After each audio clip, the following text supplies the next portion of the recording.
I've been thinking about this situation all flipping morning.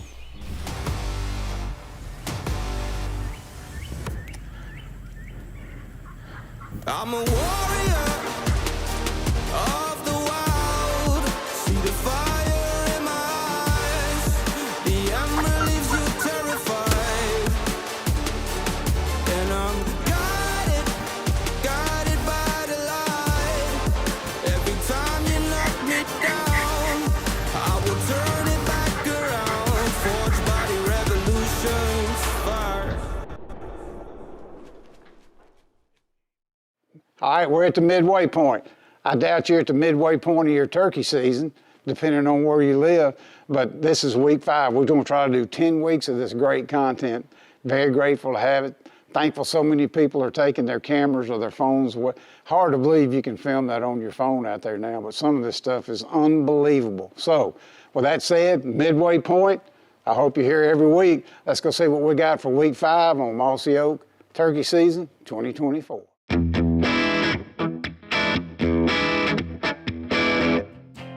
Now, if you was going, where would you stop at to listen this morning?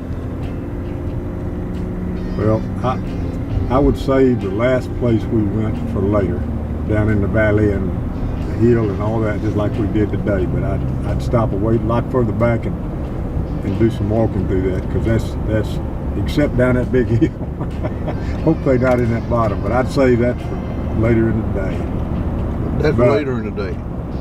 You know, the turkeys, the first bunch of turkeys that we got on coming out, and then we tried to get around them and all that.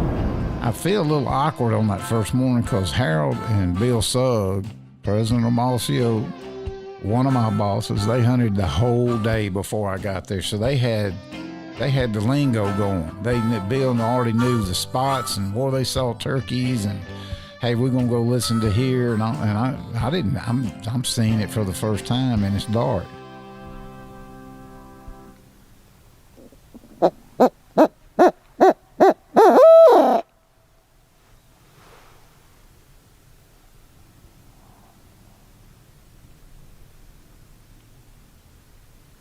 Tell me what's going on here.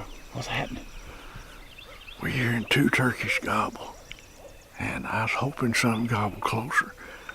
These fields out here will get you soaking wet going through them. But we're gonna hang around here. These turkeys been gobbling later this year, and these just gobbled right at daylight. So we're gonna hang around here and see if we can get one a little closer. Them owls right there done come to us and doing the work for us now.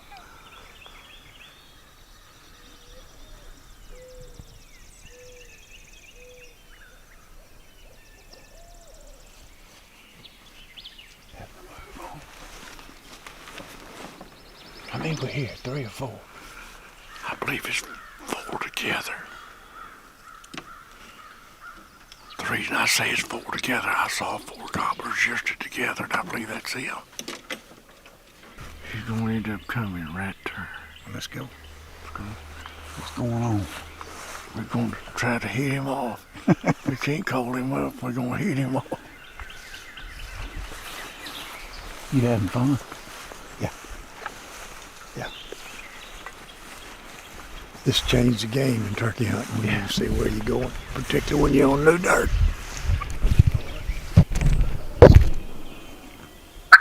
There you go.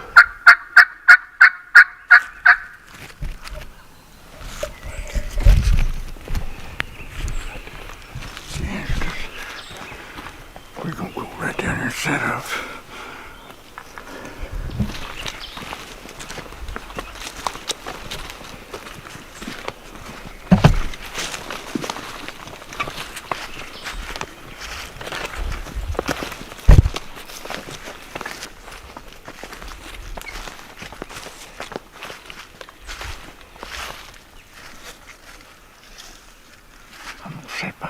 I'm gonna get way behind y'all. Call. Y'all get in there, and I believe you're coming out that field. I'm gonna get right on the other side of that tree stand. Yeah, go get right there. Get over here.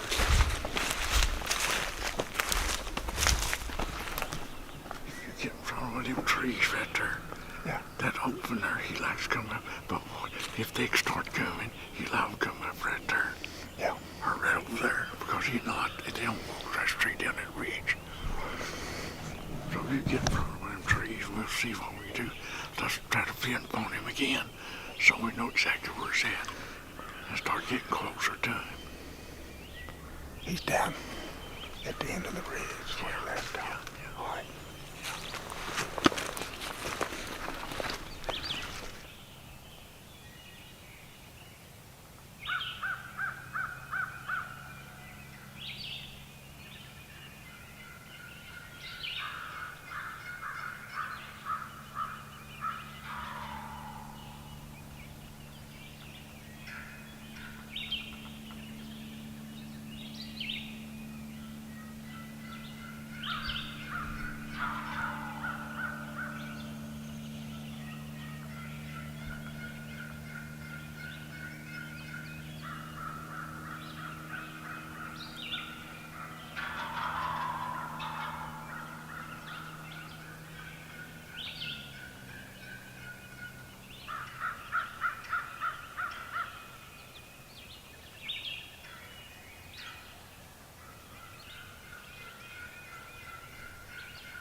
Kill him.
It never gets old, brother.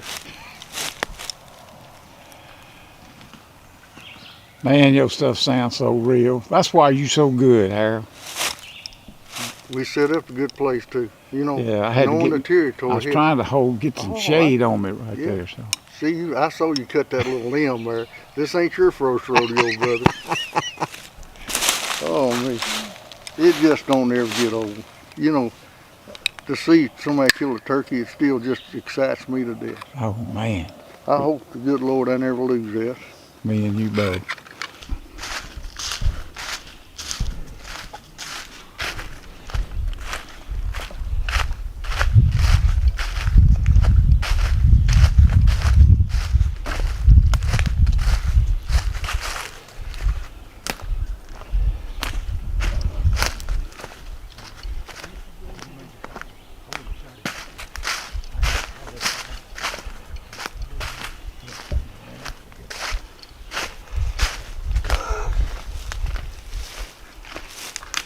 When you said shoot, he wasn't but 150 yards.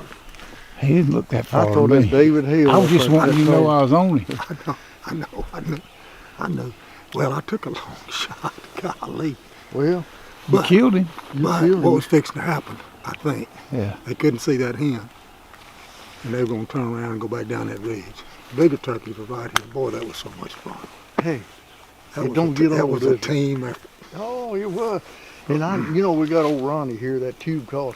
Did you know what got him started? They got started on that tube call. They answered it. Don't tell me the tube call still don't work. That's it. Oh my gosh, we've had a ball. Look, you call it every step of the way. We're Well- here, they're going to come here, and we got there. They're going to go there, we got there. We need to get closer. Well, And the they thing did. about this, if you hunt them for 65 years, trial and error teach a dumb guy like me something. And but let me tell you something, they humble me too. They humbled us yesterday. Yeah. But you know what we done? That's We- a big old Kentucky gobbler. big old boy, Kentucky gobbler.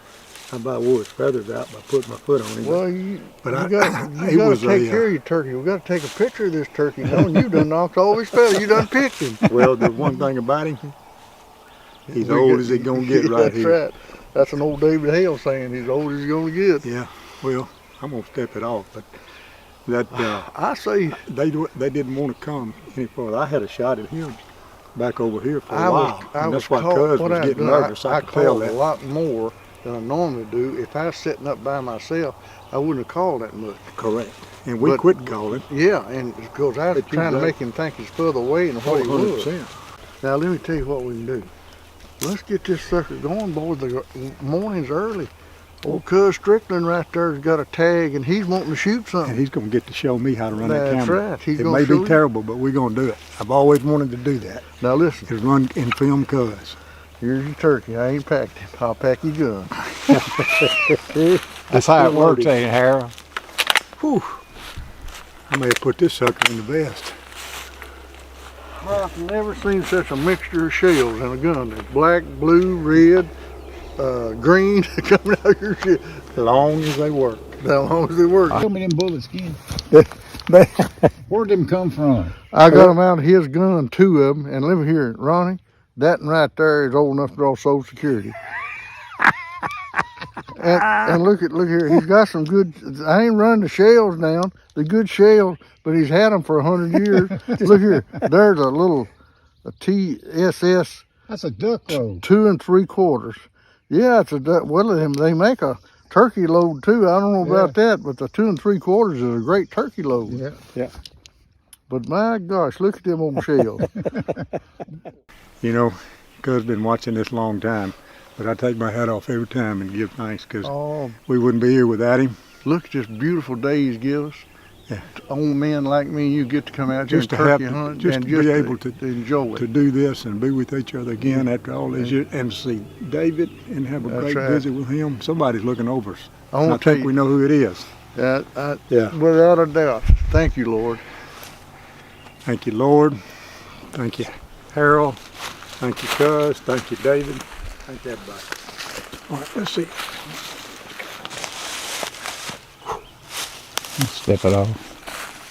Ain't everybody got to hunt with Harold Knight today.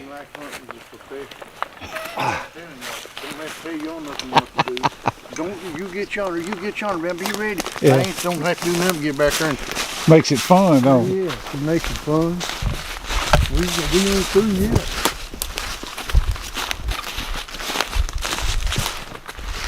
Ronnie, I'm telling you, don't back up for nobody cutting on that tube call. You know 60? How many? People, a lot of people don't like it. It's too Here's loud. here's what people don't realize about calling. You have to get away from a call to know exactly what it sounds like. When I'm back yonder 50 yards, when you done that, the hair on my neck stood up because I know that's what, and you know what he done? He gobbled at it. He gave his location away. You know what we done then? We put the soft stuff to him. That's right. The thing about Harold is, and Bill backed me up, and everybody knows Harold Knight, he's legend, all that. But till you get in the woods, you don't know how much his stuff sounds real. And when I talk about an owl or a crow or a hen, it sounds real. That cadence and all that. A couple of times when he was back behind us, I was like, a hen's done come up the hill. I got to change and turn this way. It was just him changing from his mouth call to his sleigh. But when you can sound like that, it's a big advantage. So. Well, I tell you, you're right. Yesterday, he was hitting that owl call, and we had an owl convention over our heads in about 5 minutes. But I'll say this, you know, I was raised to pay attention to what our elders say, and I couldn't decide whether to take the 20 because it's lighter or the 12. And I asked my wise elder, I said, which one should I take? He said, the one that shoots the furthest. Oh, I'm glad you had it. It came in handy. It did. It came Well, I in tell you handy. what, I can't tell you how good it is to get out here and hunt with people that's hunted for years like y'all. I didn't have to say, sit there, you sit here. Y'all automatically pick the right trees out and sit. And you know, Ronnie knows where to sit to film you. Then I get behind y'all and try to call these turkeys, you know, to keep them coming. Yeah. And you made a good shot. It was a team effort, and boy, was that ever fun. So let's get out here and kill another. I'm ready. Let's get out here and we got time. Get them all out of there. We just walking through the lull now. That's pretty special right there. Finally got to go hunting. Well, Harold Knight may go with David for us over with. He called in a turkey for Bill Sugg, and I got it on video. So thank you, Lord. That's pretty cool right there. And I do appreciate it, and I do not take it for granted. What's the red one? The dot? No, well, it used to be the record button. You can't see it. So I've programmed it where that's where you take a picture. But when you hit it, see how it's recorded?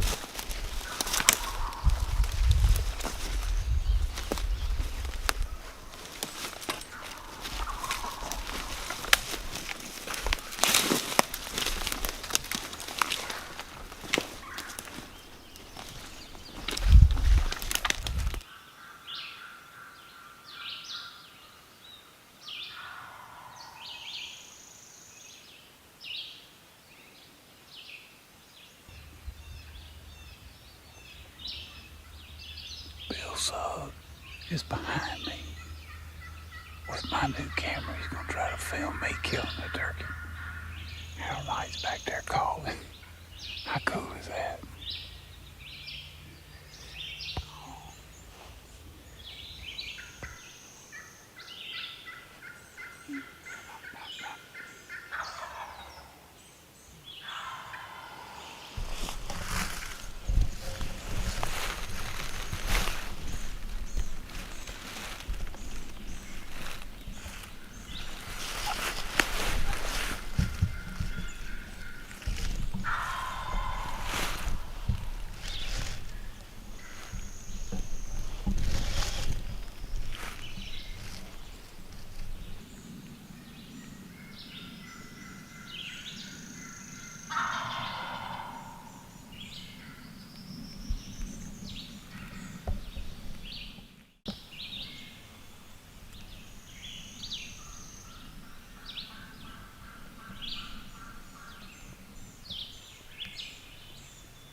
Let me tell you something. That's how you do it right there. Folks, I tell you what, when you put somebody who knows what they're doing out in front of you, they get the job done, Ronnie.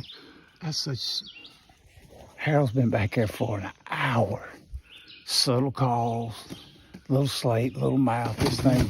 He's being patient. Yeah, this one, he was gobbling around that bend. There's a bend down there. And he wouldn't move. Harold had shut up on him, and he'd move a little closer. And he shut up for about 5, 6, 7 minutes, and then he gobbled right in front of him. You know, Ronnie, something else happened. I don't know if you saw it. This turkey come in and run the first one off. Didn't see that. No, but we could. He'd come right up that hill there. I thought he was going to come around you. And this one here, he was scared of this. Yeah. And I just kept calling. I knew that was going to... This one had nothing with him. Yeah, well, I could hear two of them. It was two of them. So there's 3 gobblers here. When you shot, one gobbled. Did it? Yeah. He's a good turkey, too. Look at that big old beard. He's 3-year-old. Yeah, he's a 3-year-old. Turn him loose. Like you said. He's as old as he's going to get. Well, I tell you what. You might have enjoyed it, brother. But I enjoyed it as much as you did. That's a bucket list right there. He called one up for Bill yesterday and called one up for me this morning. We struck this turkey at 8:03. It's about 9 o'clock. I told him, I said, when these old hens start leaving them, they're going to get ready. And you know, when we come to this one, what do? Scare the hen. Yep. I said, that's a bonus. That's what's fun. You know, you hear about Harold Knight. I've been knowing Harold Knight for decades. Him and David Hale both. For some reason, never got to hunt with him. Film commercials and all that stuff. But yesterday was my bucket list. I filmed a hunt with Harold. And today he called one up for me. So I'm telling you, my bucket list is about complete with turkey stuff. Bless your heart. That was fun. What a hunt. It's fun to watch a maestro work, ain't it? I'm telling you. That sweet calling, a little bit of slate, a little bit of mouth. And I'm not sure what all happened. I can't hear quite as good as y'all. I was trying to keep my pictures of Harold Kemp and David. But anyway, when this one gobbled the last time, me and you spun around because you was facing this way. You heard that turkey? I didn't see him. Oh, did you hear him up on the ridge? Yeah, I heard him once you turned. Yeah. Yeah. And then when this one gobbled the last time, you knew he was close because you spun. I spun around. I did too. I heard him gobble way down there when this one gobbled, and then he got quiet, and I said, well, he came up the field. The best feeling I had this morning when I heard them others gobbling, because this in here, he was scared of them. He come on out around here, he got left. I knew that these come right up this bottom. It sounded like 2 of them. He got something in his beard. Look at there, and ate part of it all. That's characteristic here. Is it? Yeah, it's a little, I don't know if they call it a beard rod or what, but it's nothing. I've seen them lots of times. Let me tell you something, partner. That's the first one I shot. I shot one during COVID. Before that, it was 5 years or so. All you do is film, right? I know. Hey, let me ask you a question. Huh? Does it feel good? Oh my God! It all felt just like it was supposed to. Oh, you own it. What Ronnie ain't telling y'all this morning, Ronnie got that old locator called out, that old tube called out, and made him gobble. That's the reason we found this turkey. Because the calls I was doing wasn't loud enough. He got the microphone out, I guess. That's you don't touch them. Yeah, that tube call, reach out. You see what I did when I got down here and got comfortable? I hit it. I put it up under here, zipped it up, and I was just listening to the maestro back there. Wow. Hey, brother. Thank you. Yes, sir. You're a good sport for carrying that. Oh, good sport, nothing. It's in my bucket list, and I did it. You did it. Harold did it. Yeah. Golly, did him. Hey. I don't think the video camera does justice to that hill. I knew going down we was going to be lugging a turkey out of there. And it's steep. I don't know how Harold does it. He just still runs up and down them like nothing. And he's closer to 80 than I am to 70. He is amazing. Anyway, that right there is a labor of love. To have Harold Knight call me up a turkey, and I never yelped, never thought about it. Once I sat down by that tree down at that bottom, it was a little over an hour Boy, that turkey came up in there and he didn't consider leaving. He knew, he kind of felt like this is what's going on and all that. So it was awesome.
Only thing more busted in my back is my Crocs.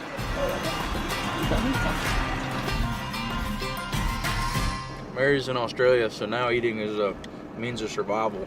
Like gas station tater tots with cheese. One for me, one for you. Don't tell Mary.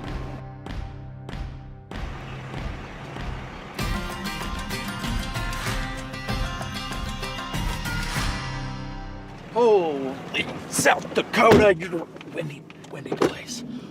Well, we're an hour and a half from Rapid City. We're picking up Kyle and Birch. They're not gonna know what to do with this weather. They're not gonna know what to do at all. But we're gonna pick them up. We're gonna figure out how we're gonna sleep 4 dudes and a dog in the RV. And then we're gonna start making tracks further west tomorrow. Montana, here we come. Hope them boys don't miss. Florida people, they can't shoot.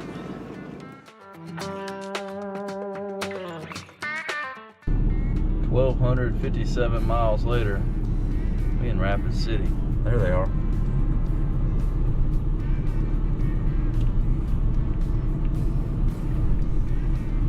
Montana. Hey, going to Montana, you're in the right spot. I drove 1,200 miles to pick these boys up. Here's my plan. I'll tell me if you disagree. I'm gonna take this rig to Walmart. We're gonna figure out the sleeping arrangements, however it works, buy what we need. We're gonna sleep. In the morning, we're gonna wake up, and it's just about 2 hours to where we wanna hunt. We'll start hunting afternoon. Okay. Going to bed now. Well, we had the rare sleep in this morning. We didn't get in until 2 in the morning. So me and Ty had us a sleep in forest. And just got a text from Kyle. I sent Kyle a pin. I guess it was a good pin. What you got?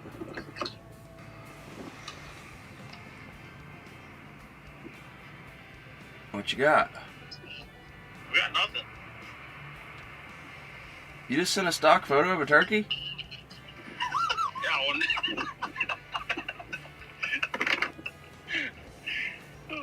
we had to get you out of bed, man. Trying to get you excited. Yeah, we filmed a whole piece and y'all made us work for nothing.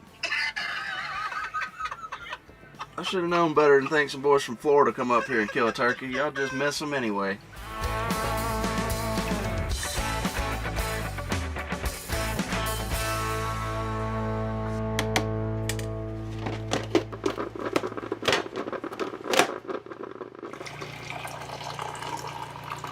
The tricksters are back. No turkey. Tricksters. Should have known folks from Florida couldn't just show up and kill a turkey. Need a better guide. You probably would have missed. We've established Florida fans. It's alright, I'm here now, boys. Done gar holing us. Why don't we send you to a good spot without me? Birch? What's up? These boys ain't never killed a Merriam's before. Never even seen a Merriam. I've seen a Merriam. Never even seen one. Yes, I have to. Nope. And now we're gonna kill one. You ever seen one up close? You ever petted one? I petted one. I'd like to pet one. Here we go.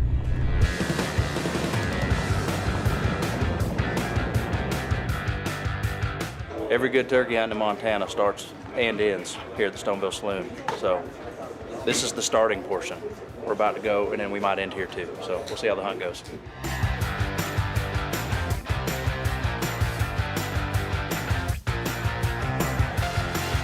We knocked on a door, got permission from one of the fine ranchers in Montana. Kyle's changed his boots and stepped in some turkey poo, so I think we're in the right place. It looks like a good one. Looks like where that H brace is, it drops down.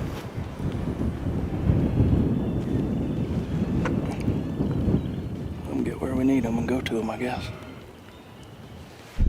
We made it 200 yards from the truck and we spotted our first longbeard, so the boys are getting in position. I'm gonna crawl up here and see if I can't get eyes on. We'll see.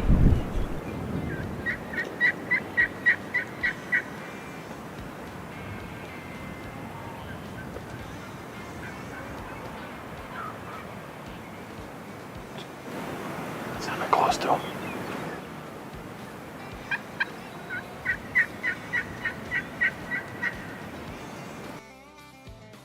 Out front, out front, out front.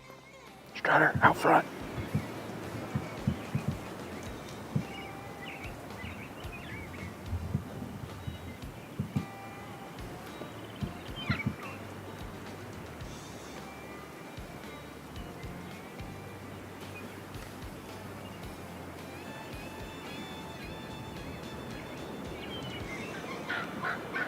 There's a strutter to my left too. Get on that one.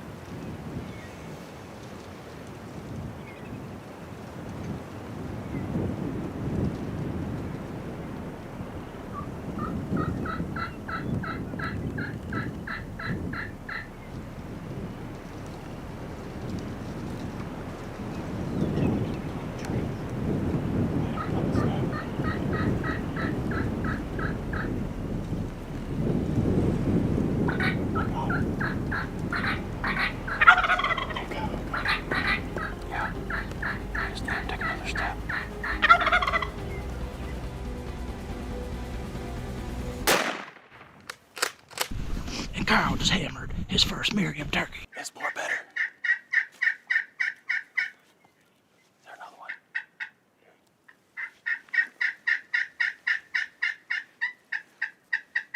Dude, I had this limb right here, like, dude, perfect. I'm like,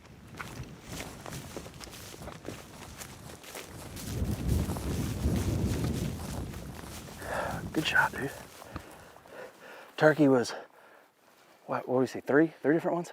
Yeah. One was this way, one was this way, and one was this way. He came in, left, and then came back. That's beautiful, man. Holy cow. I told you Montana's got them white tips. Look at this. Like snow white. That's a pretty turkey. That's Merriam's hunting right there. That is pretty. They're vocal, and there's a bunch of them. And there's more. And now I think we need to probably go kill one for Birch. We not sucked that time. You see how his gun went bang? The first one was the Mr. Fox? Yeah. Oh, Mr. Foxy. Oh. Well, that's a good one for it.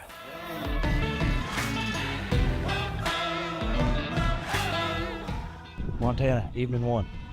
Kyle, 1. Zach, 0. Birch, 0. Wait just a minute. That's gonna change real soon.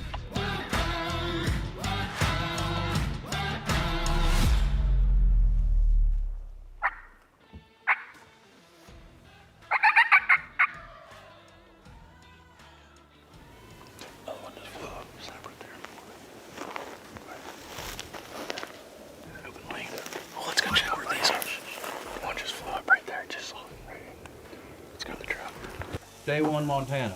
Kyle killed a turkey. We killed a bunch of turkeys for the morning.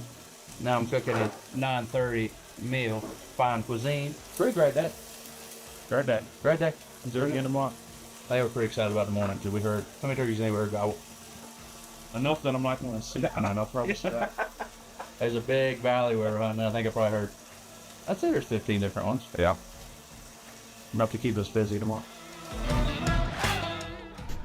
Morning number 1, Montana. We're a little bit late, and I hear them gobbling already. There they are. Gotta go. Gotta go.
That was interesting. I thought the coyotes were gonna mess that up. I had the decoy like lined up with him. Let's go. I should have let him get to the decoy. I didn't want him to. I couldn't wait no longer. I was so cold, man. I didn't want him to see me shaking. Golly, you made him look like there was a pillow fight. That's what happens when you shoot him in full strap. Everybody need a pillow? Glad that we got that off the board. Montana Merriams are known for their beautiful fan. Birch ruined this one. Montana, I love you. It's just like the best place in the world. Sleep on the property, walk here, kill turkey, repeat.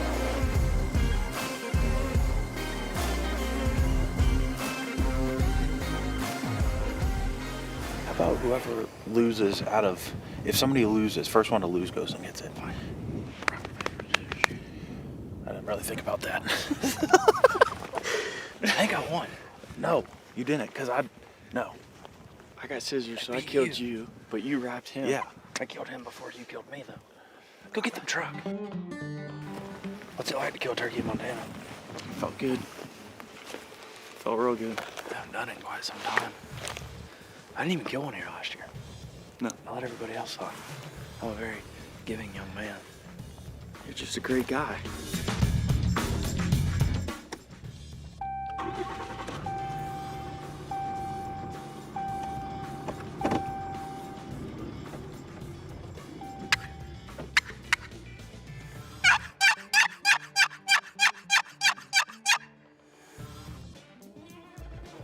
One gobbled in that bottom. I just heard hen yelps. They're probably still, it's early, they're probably still grouped up. I might have to just get down here and sit for a minute. Be patient. Not as vocal this morning as sometimes. They gotta do their thing for a minute.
Don't gobble that many times that close. Come on.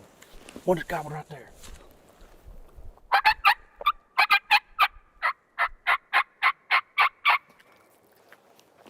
Let's go gather him. See where that one's gobbling in the bottom. Montana tag. Let him come to the decoy. Bro, can you let him finish gobbling? Gosh, I'm happy for you, but the rating scale goes down because you didn't let him come into the decoy. He wasn't getting any closer. That's what mine was. Yours was walking to you. And I shot him mid-gobble. That gets style points. Yeah, boy. Birch, look. I want you to look one more time. Okay, we get it. Look how pretty it is.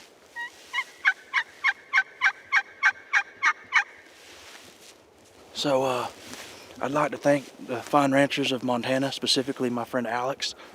He was my friend first, so don't even try to find him. And I'd like to thank my friends for being here with me and not screwing it up. And this turkey for doing really good. That was a lot of fun. He wouldn't come to the decoy, guys. That's all different.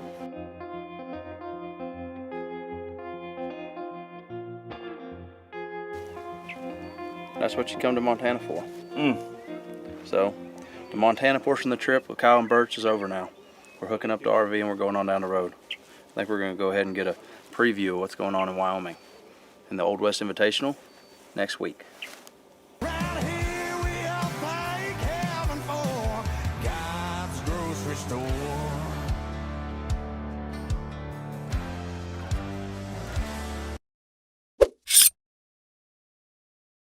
All right, the next thing we're going to talk about is one of the fun ones. It's cutting. Cutting of an excited hen is always a crowd favorite at the competitions, and it's also a very effective call when you're in the woods. It's an elevated excitement. It reaches a long distance. It's used to strike turkeys which you don't even know are there.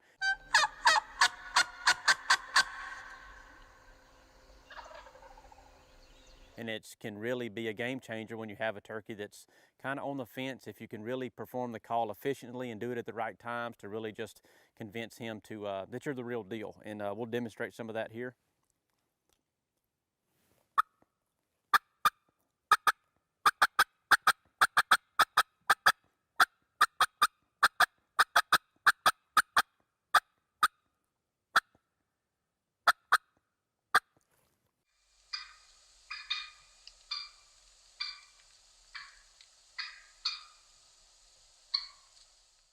And when it comes to cutting, a lot of times people get really mixed up in the speed of cutting and they want to cut fast and all of this, and it's completely not necessary.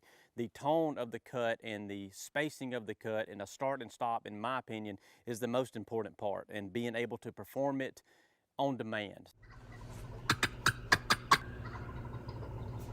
Cutting is basically just short burst of air over the latex.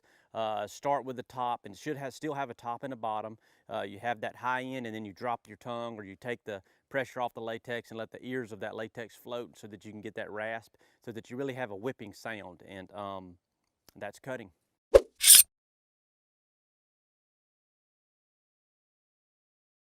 The word obsession encompasses the mindset of everyone at Mossy Oak.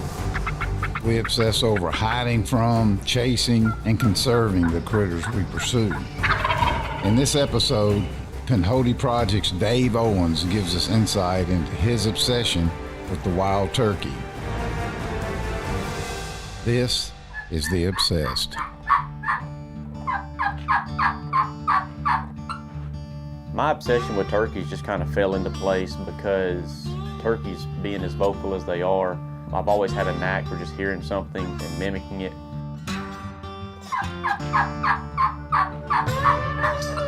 Sitting down to one and having them answer you and kind of accepting you as one of them, and having them second guess their primary sense, you know. I mean, getting them to trust their ears over their eyes is one of the biggest accomplishments to me, to fool something that's hunted every day of its life.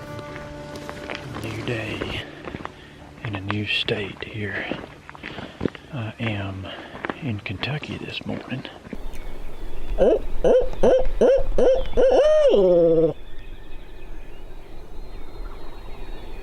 I don't have a specific point in time when I was like, you know what, turkey hunting's cool, I want to do it. It was just something that I kind of wandered into from a hunting family. Nobody turkey hunted though, it was all deer hunting and rabbit hunting and that kind of stuff. And I guess that's why turkey hunting has always been a little bit more special to me than anything else, because I was self-taught. Anything that I learned was through a bunch of hunting forums on the internet and reading magazines and books, and learned kind of the ropes, and then it was just a bunch of trial and error, which I think is the best recipe for success, is learning it yourself. 3:22, Friday afternoon. We heading to Florida. Every year that I went and done it, I was always making sure that I could do it a little more and a little more, and I put myself, you know, that's when I started traveling, was in college, because our spring break fell a little funny, and turkey season wasn't open back home, so I had to go to South Florida. It was the only season opening. And then it got to where you were looking for seasons that were open before and after your season, so you could stay at home, enjoy the whole season, and then extend it on the front and the rear end. And then I think that's when it really bit me at the possibilities that turkey hunting could provide. Everything just compounded from there. You've got places that a lot of people go, and they travel to these destinations to look at some extravagant landscape feature like the Grand Canyon or Mount Rushmore, and I was going and passing by those, seeing parts of the country that typical people wouldn't travel to, and getting there and then finding an old familiar friend, because turkeys are turkeys no matter what part of the country you're in. And I guess the traveling aspect of it is when it really clicked that this stuff is something that I could see myself doing as much as I possibly can. Well, we were trying to get to that little hilltop field that you just saw those turkeys in. Had some hens and a couple of longbeards there. Kind of saw us in that road and kind of started fading away, but the longbeards are gobbling again already, so I think like we really boogered it up. So what we're doing is falling off into this little hardwood drain and getting down and around them. As I was doing all of it and started traveling and experiencing all these different things, and the mobility became a real big issue for me, wanting to be mobile, having the ability to find birds that want to work, I kind of fell into the techniques and the strategies that I use now, which is more of a knowing when to hold them, knowing when to fold them kind of situation. You got to be aggressive sometimes, maybe more times than not I'm over aggressive, but there's some times when you got to pump the brakes and sit back and wait. And techniques that I use, strategy that it kind of fell into, was I guess more of a traditional kind of turkey hunting, to where you don't have a lot of tools and stuff. You just use woodsmanship, learning the land, learning what the turkeys are going to do, regardless of where. Obviously, I prefer the hardwoods. I prefer the mountains. That's just what I'll cut my teeth with, running those spine ridges. That's where I feel at home. But you're basically taking an animal that lives as paranoid as any animal alive. I mean, he's killed by everything from ants to black bears. When you can put your back against a tree or hide wherever you need to hide, and it's just you and him, and you're convincing him using his ears, which is his second line of defense, to trust what it's hearing well enough to come into within gun range, exploit that little bit of weakness he has during those couple months a year. That's the most fulfilling way of killing one, in my opinion. When one dies, when he draws that last breath, I want to feel like that I have gotten everything that I could possibly get from him. Like he's given me every bit of exhilaration that he could have possibly given.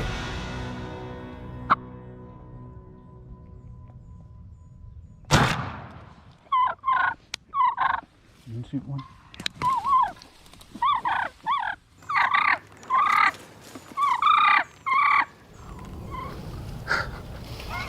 Good job, brother. Thank you. Thank you, man. God, they gobbled right there. My heart stopped. That about worked perfect. What do you say? I'd say it worked out all right. Knowing when to hold them and knowing when to fold them. And that's why I choose to hunt them like I do.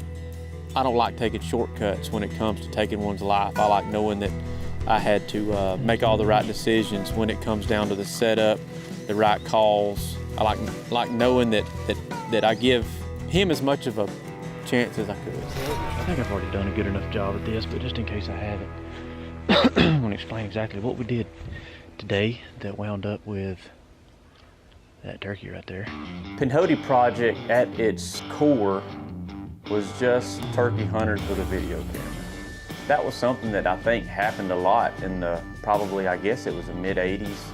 And there was content out there, VHS tapes, that guys like myself, that's what I lived off of. That's what taught me how to turkey hunt. I didn't have anybody that was a mentor, so to speak, when it came to turkey hunting specifically. So with the advancement and the changes in media and technology and where people consumed their content, that type of instructional or just entertainment just kind of faded. It kind of was diluted. And with the age of the way digital media is produced now, everything had to get flashy and everything had to be clickbait. And I just saw that taking turkey hunting in a direction that didn't sit well with me, didn't sit well with the people around me. At first, I signed out of it and I thought, man, if that's the way it's gonna work, then it's just not for me. But we threw our hat in the ring and just started carrying a video camera, and we made it pretty blatant right from the beginning that we were just turkey hunters with a video camera. We cared nothing about, cinematography. You weren't going to get time-lapse footage. It wasn't going to be fancy. Very little kill shots. You weren't going to watch turkey strut and their snood stand up in slow motion. That wasn't the kind of content we were going to provide. But what we hoped to provide was entertainment for just normal guys, regular guys, stuff that I was able to find and I was able to sink my teeth into when I was coming up. Guys, I hope I got that well enough. If I didn't, I got something. And what the Pinhoti Project is about is turkey hunters taking video cameras, not turkey hunters being videoed by videographers, because we do not claim to be videographers. We're going to be a couple turkey hunters that take a video camera and get what we can, show you what's real. That's where the Pinhoti Project kind of originated. It has blossomed into several different avenues, going down several different avenues since then, and I'm proud of every doggone one of them.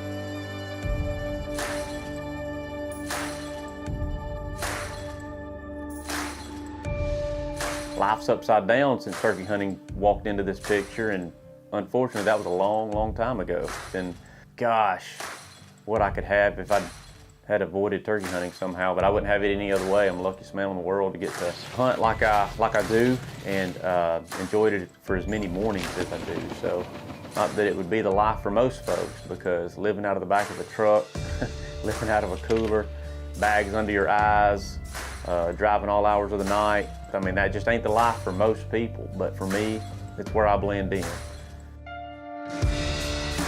And I think the obsession is that it's involuntary. Like, I can't not do it. I cannot not think about turkeys every day, whether it's helping them, get close to them, listening to them, whatever it may be. I think that's what defines obsession, is sincerely being involuntary. Like, I cannot not think about it and not love them and not want to hunt them and not want to see them do better and just be consumed with everything that's got anything to do with it. My name is Dave Owens, and I'm obsessed.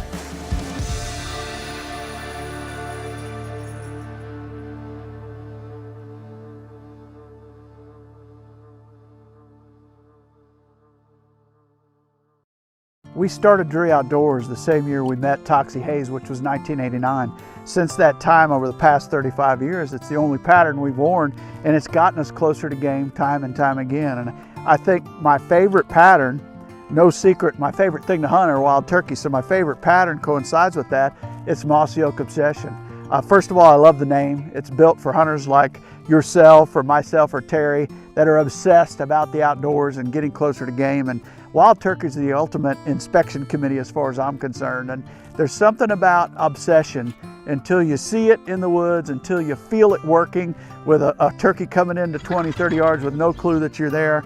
That's when you really know that you're sold. And I think camouflage is about more than just blending in. I look at different people that wear different patterns, and some stick out and some blend in. I always want that one that blends in, and it really comes to fruition when you blend in and create a moment and have that feeling with your buddies or with someone else that you're sharing the turkey woods with or the deer woods. It's all about concealment and making more of those moments so that you have those for a lifetime. For me, There's going to be one pattern that I wear my whole life. I'll probably be buried in it, and that's Mossy Oak.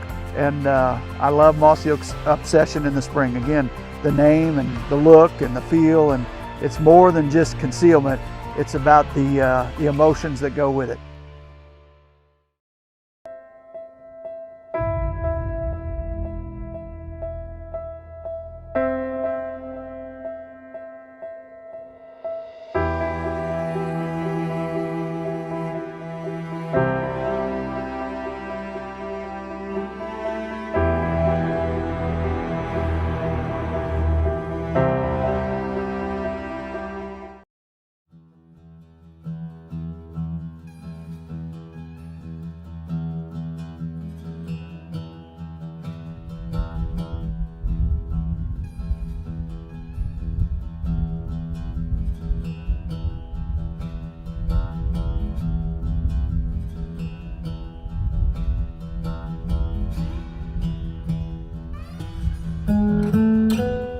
One of the special aspects of the Slam is that nothing is special with infinite time.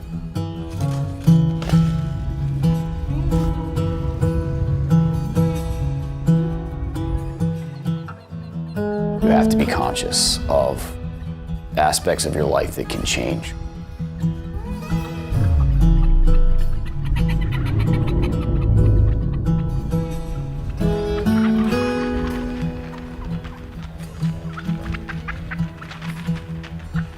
Turkey hunting, it's a selfish process. And it's selfish because the consequence of being absent is absolutely worth the reward of being present.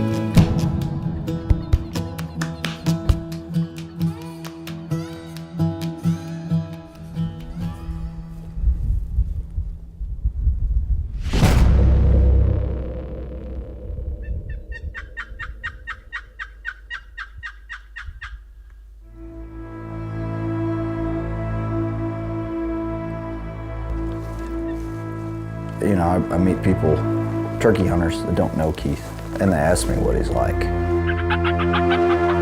It's passion, it's energy, it's really can't think of a better word for it than just, it's a lot.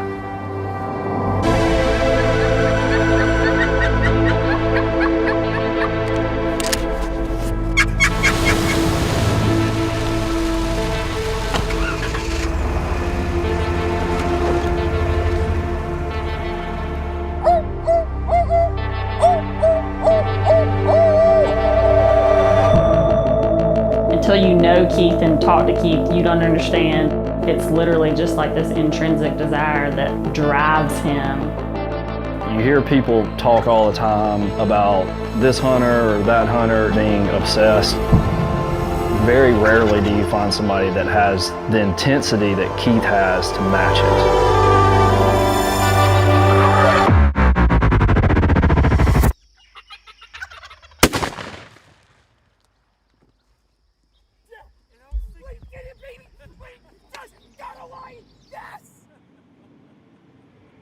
That was unbelievable.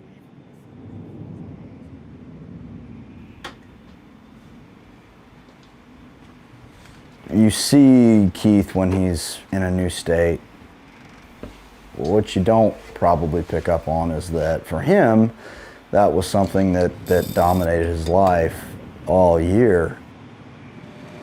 He would wake up every day and think about it. He'd be thinking about it laying in bed at night. He's not the same guy he was when he started.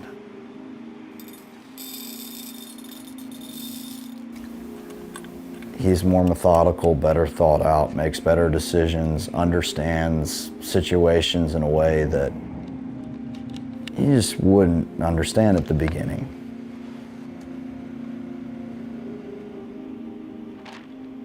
Figure we take a quick opportunity just to make sure everything's good to go, and a couple shots later and a little bit of fine tuning.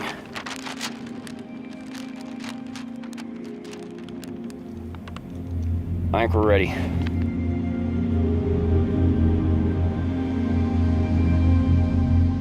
We came here a couple days early because Last time we were here was in 2017, and we spent 5 days here out of a 6-day season and didn't shoot a turkey, so, You know, just got beat. Obviously didn't know quite as much as, you know, I feel like we all know now.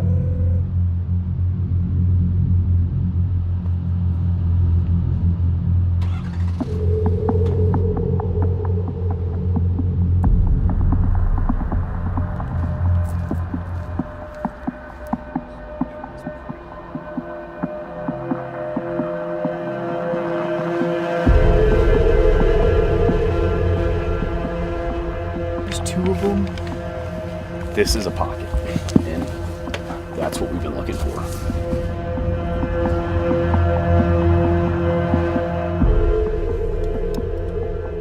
Arizona that morning, as it was all kind of happening, I remember a morning in 2016 when Keith just showed up at my house randomly in March. It's the first time he told me what he was doing. I saw this light in him that his life had a new sense of purpose.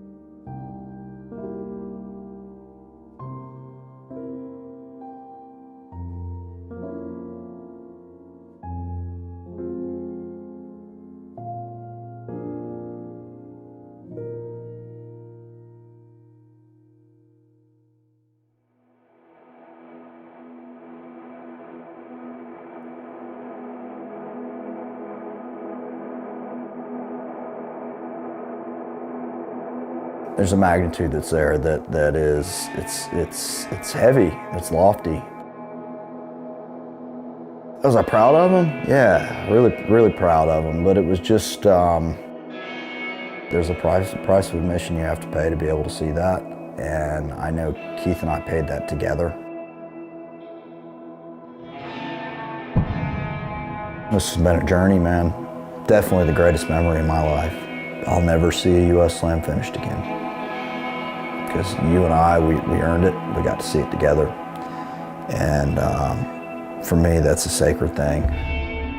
Man, I just want you to know that I think the world of you. I really do. There are a handful of people who have had a major influence on me as a turkey hunter and a person. And there's no question that you are at the top of that list. You are and always will be a huge part of our family and a huge part of the reason we even started pursuing the U.S. Slam. I'm so proud of everything that you've accomplished, and I do think you're one of the greatest hunters that I have ever known.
They laughed at me so hard at the textile mill.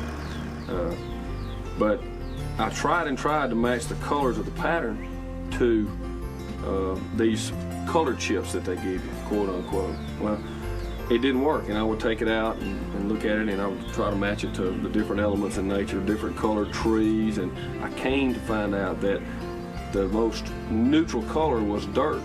And so to match the colors at the textile mill, I actually carried little baggies of dirt and dead leaves and live leaves and little chips of bark. And that's what they matched at the textile mill. I'll never forget when I came in, they said, "You got your colors to match, young man?" You know, and I was a 25-year-old kid. Yes, sir. Well, I handed those baggies of dirt over there, and they just started howling. That's no kidding. Had 2 different baggies of dirt, you know, kind of 2 different tones. But and then as I began to print those colors on camouflage and people began to use them, I realized that dirt color is the most critical thing in our camouflage pattern. It just makes it match and blend with any terrain. And the same old original bottomland dirt look is the foundation of everything we do now. Born from a dream of invisibility and a desire to get as close as possible to nature, the Mossy Oak story is today one of the most compelling in the outdoor industry. But behind the company's success lies a simple secret. The fact that all those involved achieve because they love what they do. The people at Mossy Oak are focused on hunting. It's one big family, and they know exactly what hunters want because we're our own customers. We know what we need. The first time I saw Mossy Oak, I was at a trade show. I was working in a sporting goods store. Not only was I a hunter, I dealt with hunters all day, every day. And I saw this at a trade show, and I looked at the pattern, and I had my wife, I said, whoever came up with this is a hunter. I mean, this guy's got it. So I actually got the tags and found out where the stuff was made, and had never been to North Mississippi and found out where West Point was. Drove up here to meet Toxie, and I was around him 10 minutes. His original crew was there. There was a turkey fan laying over there, and there was deer antlers laying over here, and I said, yeah, these guys got it. Yeah, it's a big family. I mean, everybody's busy, but it's a team, and everybody's pulling together, and the main, other than family, you know, camouflage and hunting is what we're focused on. The best thing about working at Mossy Oak, you get to spend all the time you want in the outdoors. Sure, I mean, when we're outdoors, we're doing, we call it product research. You know, it's hunting really, but it is research. It's research and development. That's how we come up with the patterns. Hey, if you get to hunt a little bit, so what? You know, that's part of the job.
You never know.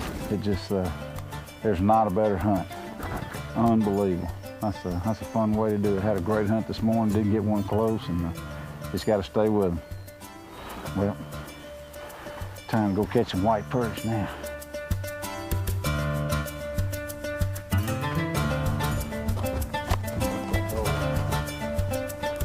That's what we refer to as a yelp mark. That's a bad yelp mark right there. I'll hide some of the evidence. I hate to break another turkey hunter's heart. Yeah. That looks a lot better. All right. Lots better. Let's go, little big boy.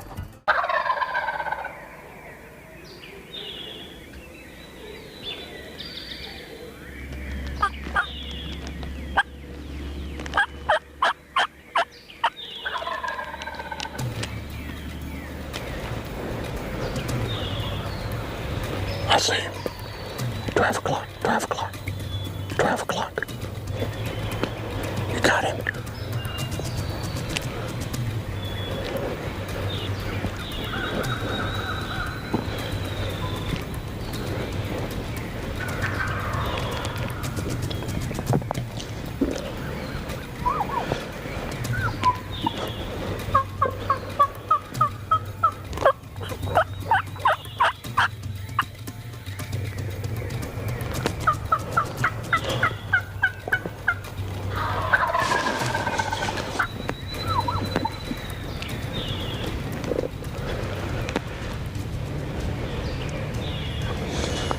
Uh-oh, there's a deer coming up.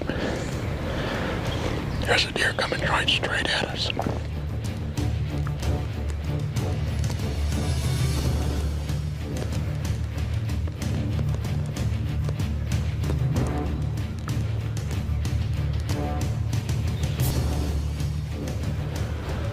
Well, I hope it doesn't mess us up. He's still strutting. All right, here he comes. He's walking straight at the deer in the strut.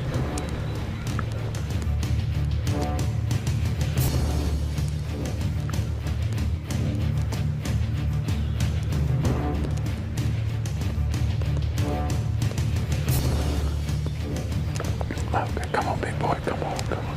A little bit closer, a little bit closer.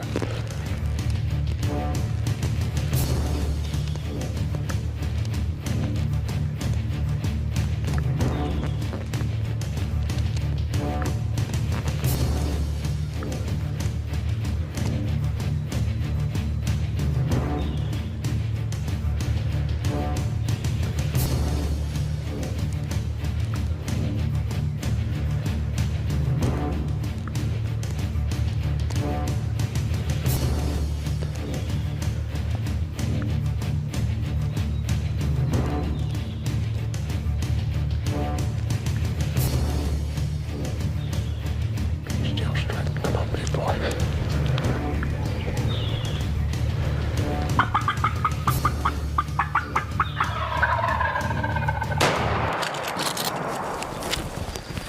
Boy, what a morning. This turkey is the first turkey that gobbles. He gobbles one time right off this little bluff we're sitting on. Pitches down. First thing I see is a big strutting gobbler coming right at us. A deer walks in on us. He pushes the deer out of the way and luckily did everything just right. But great turkey, wonderful morning, couldn't have been better. Hey, you know, one of the most fun things about turkey hunting, or hunting in general, has always been for me getting ready. I love to pack gear, unpack gear, make plans, write stuff down. Now not everybody's like that. I've been with people that I'll pick them up at, 30 minutes before daylight and they don't know where their boots are and all that. I love to have my gear out and ready to go. And I assume people are going to be the same. You can't always assume that. Like me, I still film a little bit with the grandkids, whatever, and I try to carry, there's some things I carry two head nets, 2 sets of gloves, all that kind of stuff, because people are going to be like, hey, you got any gloves? It happens all the time. One story, I'm gonna tell you this and give you an example of what can go wrong if you don't know who you're hunting with. The guy I hunted with, his name was Neil Brown. He was the original Cuz in Natchez, Mississippi. Everybody called him Cuz. Big baseball guy, but he worked at the sporting goods store I eventually went to work for, and he loved to deer hunt, do all this. He wasn't a turkey hunter, so I finally twisted his arm and got him to go turkey hunting. And I said, "Do you have a turkey gun?" And he just kind of looked at me like, "Okay, just checking." And when he showed up, he had I think it was a Browning A5, and I think it was a Sweet 16. I'm not sure. I didn't see it that good in the dark, but anyway, he had camo on, and I said, "Do you have a head net?" I asked him, and he gave me that look again. So okay, I'm assuming he's ready. So anyway, we go down there 35, 40 miles south and a little bit east of where I live. And we got on a really good turkey at daylight. There was actually 2 gobbling. One pitched down on our side of the creek. And he wouldn't move, made a couple of big passes. And finally, about 9 o'clock in the morning, that turkey pitched the creek, went to the other side. So we had to do that. And my buddy Neil, he wasn't happy about, you know, wading the creek and all that. But finally about 10:30 or so, I got him in the right spot. I said, this is gonna happen here. We were backed up behind where a ridge ended and the turkey was right around there and you could tell it was coming. Gobbled 3 or 4 times. And then you could hear that, and when he stepped around, he was literally maybe 20 feet, 8 or 9 yards. And I already had, Neil had his gun up, and when he shot, it made the weirdest sound. It sounded like a firecracker or something. It went pop, and you could literally see the shot roll out of the barrel onto the ground. And I was sitting there in awe, and he turned around and he said, hey, I gave him everything I had. He had paper Peters shotgun shells. I don't know how old they were, but they were paper shells. If you had never seen one, Google it. So the fact he didn't have, you know, some turkey loads in there, I should have asked. I had extra in my vest. You just never know. And just sometimes you can give them the best you have and it ain't enough, but make sure your gear's right, because those encounters, especially those close ones, when you get one in range, they're rare. Be prepared. Now, back to the content. Oh, it's the same bird that flew by us off the roost. Whew, that was awesome. I don't know what happened on the first shot, but we got him. Congrats, buddy.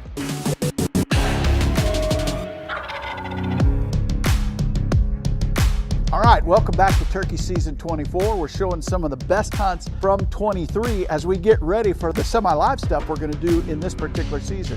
Before we get to that, we're gonna go into a special episode that Carson's gonna produce for and about his great friend, Remington. All right, guys, welcome back to another episode of Turkey Season 24. This week we got one that's a little bit different, but it's pretty special to me. I really hope you guys enjoy it. This episode's about a best friend of mine and a hunting buddy by the name of Remington Beck. Just to give a little backstory on the front end, Remington and I were best friends from the time we were little kids. You know, we grew up in a small town. I actually met him at church, and throughout our childhood, we actually did everything there was to do together. You know, we grew up hunting, fishing, getting into trouble just like any other kids, and throughout our childhood, we were either always in the woods, out on the lake, whenever we got the opportunity. Everything that we did together really revolved around the outdoors. In the spring of 2014, Remington's father unfortunately passed away from cancer. As you can imagine, for any 15-year-old boy, that was a very hard thing to go through for him and his family. And as the years progressed, I really started to notice that the outdoors was Remington's escape from all that pain. And we continued doing the things that we love most, whether that was chasing turkeys during the springtime, deer hunting in the fall, or bass fishing during the summer. You know, we always were together. We spent that time making memories, doing what we enjoyed doing. And in the fall of 2018, Remington ended up being a father himself. He actually had a son by the name of Ryder Wayne Beck. And unfortunately, just 6 months after the birth of his son, Remington was actually diagnosed with osteosarcoma in his left leg. And you know, at the time, doctors thought this was something that could be potentially resolved with a few different procedures. Remington had numerous surgeries, a cadaver bone was put in place, and he really kept living his life as if nothing was wrong. As time progressed, the cancer had unfortunately spread to his lungs, and Remington was faced with numerous rounds of chemotherapy and radiation. But despite all of this, he continued to work when he had time to work, and he continued doing the things he's always loved to do, hunting and fishing every single chance that he got. And for the next 4 years, Remington would fight for everything that he had. After what seemed like hundreds of rounds of chemo, he stayed very active. He continued to work. He was actually able to buy a house. He was able to get married on the afternoon of April 10th, 2023. And 2 days later, April 12th, he passed away peacefully, surrounded by his family. And after his passing, I asked his mother, Amy, if she would be all right with me to take his shotgun out and see if I couldn't tag a bird with his gun. And she said that's exactly what he would want. So on the morning of May the 3rd, Perry, Bryce, and myself are set out to do exactly that. We're gonna take this gun out and try to get a bird in Remington's memory. This segment of DoD TV is brought to you by Muddy Outdoors, home of the Infinity 2-man ground blind featuring their innovative shadow mesh window curtain technology, allowing for superb concealment to let you spot your game before they spot you. Visit GoMuddy.com today. You're late. You're late for your own hunt. No, you guys are just early. Are we ready to roll? Yes. Good. What do you need? I'm good. It took me a second to find these blinds here. You shouldn't need one. Can we sit on the ground? Well, we're gonna go get a blind. Oh. With chairs. Alright. Alrighty, well, here we go. Perry, Bryce, and myself are going to a farm where I roosted 2 birds last night. The bird's not too far off the field, so hopefully we can have an awesome roost hunt. Put a bird down, but my first morning with the gun in hand, so pretty excited. Excited to have these guys with me. Should be an awesome morning. Are you ready? I've been doing this for 3 weeks. I was born ready, Slick. That's right.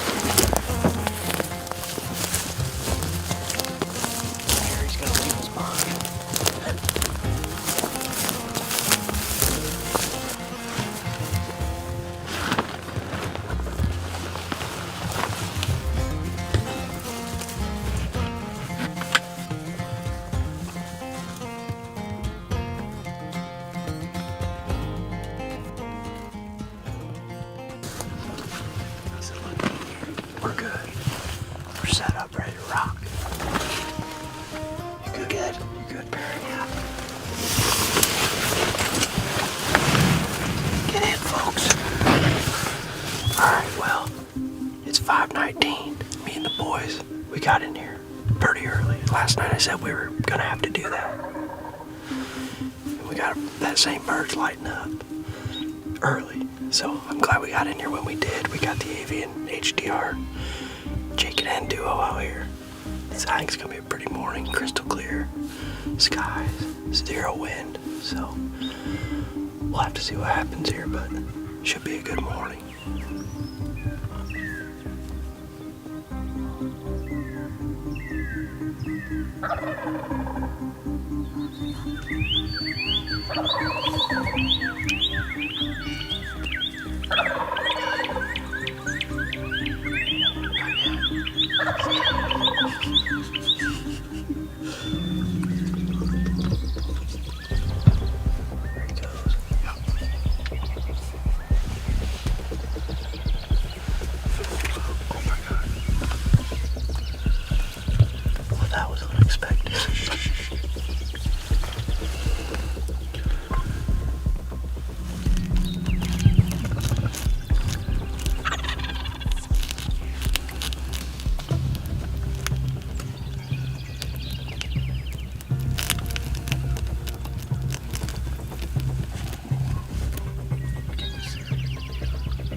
Alright, well, we just had that bird come out of roost, and he actually flew about 200 yards past us, came up and behind us, and stood on this flat. All of a sudden, he took off and went south up over this hill. So Perry, Bryce, and I decided we'd pick the blind up, slowly walked it around to the other side. When he was up on the hill before, the blind was right in between the decoys and him, so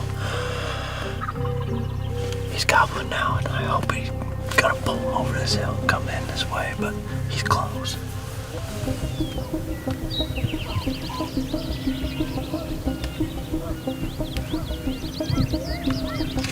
Straight over the deeks.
Unorthodox.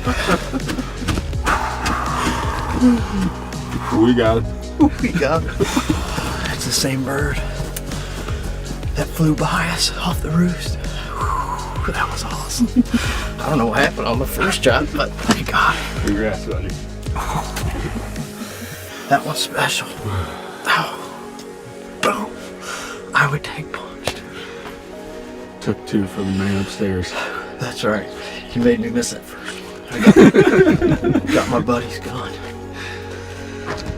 Everybody's got a hunting buddy and a best friend. And that one's for him and his family. So.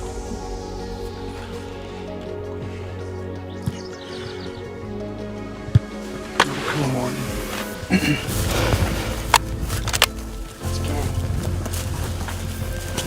Oh, baby. Look at those. Not what we thought, huh? Dude. No doubt my biggest. Nice. It is May the 3rd.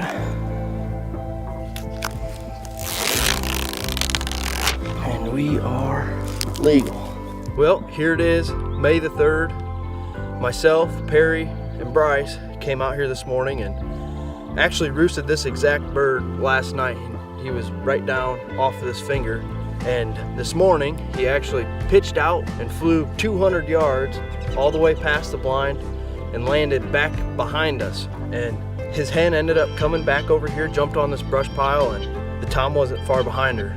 And he slowly worked his way up the ridge here and worked his way into the decoys, and unfortunately took 2 shots. The first one, I think I flinched just a little bit before pulling the trigger, but I managed to get him down quickly after that first one. So another reason this hunt means so much to me and is so special is this is actually one of my best friend's guns, and we had lost him just 2 weeks ago due to osteosarcomas. He was battling for 4 years, and this is the first one I won't be able to send him a picture of. Everybody's got a best friend and everybody's got a hunting buddy, and he was both of those to me.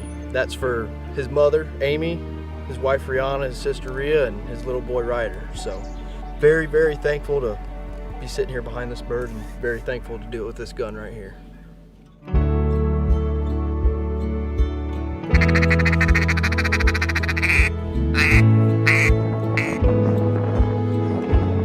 Stay tuned and we'll have some more unsuccessful hunting and fishing trips for you in the near future. Smoked it. We killed him dead. It's your boy Crappie Killer.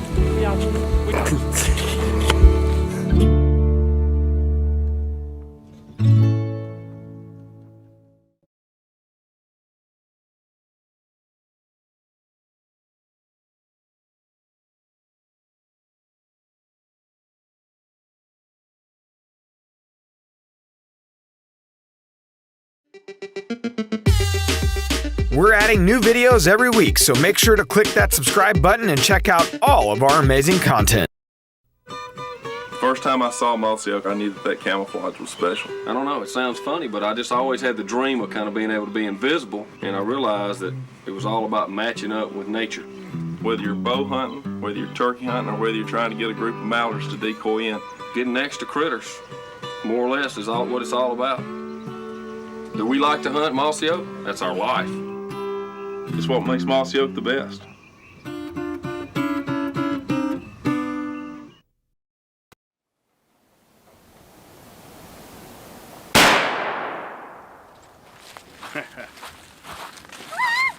That's a dead turkey right there, Evie. What do you think? So, Daddy, there's one in the middle. There's one right in the middle? You think that would have got him? Yeah. All right. You good, or you want to shoot it one more time? One more time? You like shooting that shotgun, don't you? Huh? Tell the folks what you're doing. What? Tell the folks what you're doing today. I'm practicing to shoot my deer for youth season. You gonna shoot a deer? It ain't deer season. I meant to say turkey. Yeah? Kill him. Showing a dot? Mm-hmm. You got your eyes open? Mhm. You do? Mhm. You see the red dot? Mhm. You got it right on his head? Mhm. All right. Kill him. Oh, I think you smoked him that time. That whole steak rock. Do you see that? Yeah. All right, let's go check it out. Yeah, look, there's another one right below his eye, too. You see where the blue meets the... Yep. Would it still be dead if I killed it right there? Oh, yeah. What's tomorrow? Youth turkey season. Youth turkey season. You ready to shoot a turkey? Yeah. Hope we can get one close enough. Nasty weather, huh? We're getting a little bit of a break in weather here. We're gonna try to slip in and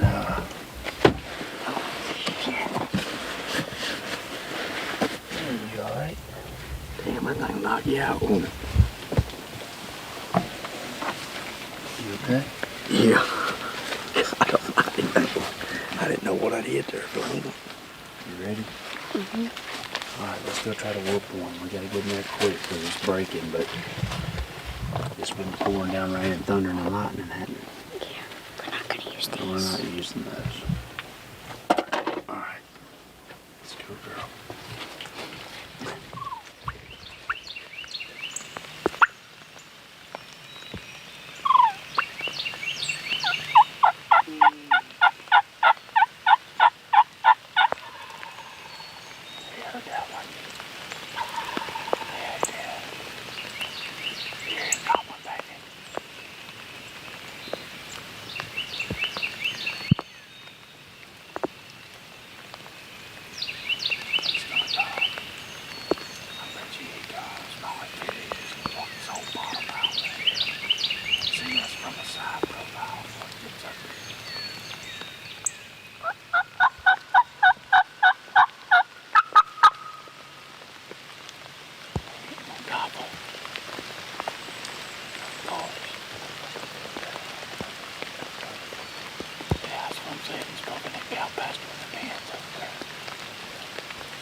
Hmm? We're back on the afternoon episode. So we got some sunshine, huh? Yeah, we set through a monsoon this morning, didn't we? Daddy about turned us around right at daylight because when that lightning blinded us. We had a bolt of lightning about blind us. Bad decision on Daddy's part. And we probably should have went back just because of the circumstances. We had a turkey roosted under 100 yards from us, but it was pouring rain. Evie's fast fire was filling up with water, and just wasn't a good situation for your first. She's been turkey hunting with me a few times, but as far as holding a gun, it's exhausting. I'd yelp to the turkey and he'd gobble, and probably has ended up where we were at some point so far today, but she had gotten pretty cold because she was soaking wet. That's about the only thing we didn't make sure we had before season got here was a little youth rain suit.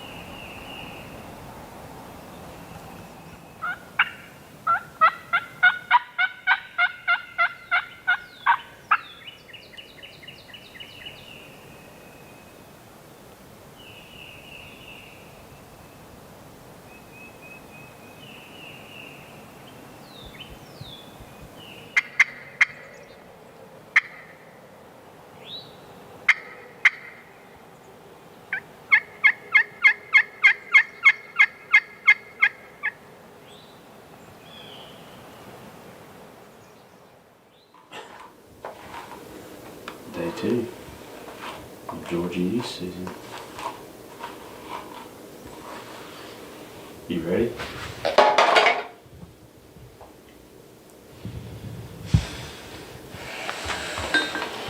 Put these on when we get out there, okay? Here it is. Where we headed? Day 2. Day It ought to be a little bit drier than it was yesterday, and not near as much lightning. We hope.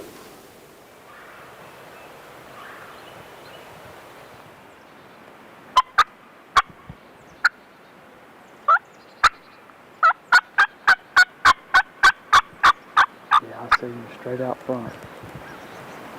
Straight out front, Eddie. Stay on your red dot. Right over there, big boy. I don't know what it is, but something's walking right at us. You hear me, Daddy? It's thumping us, big boy.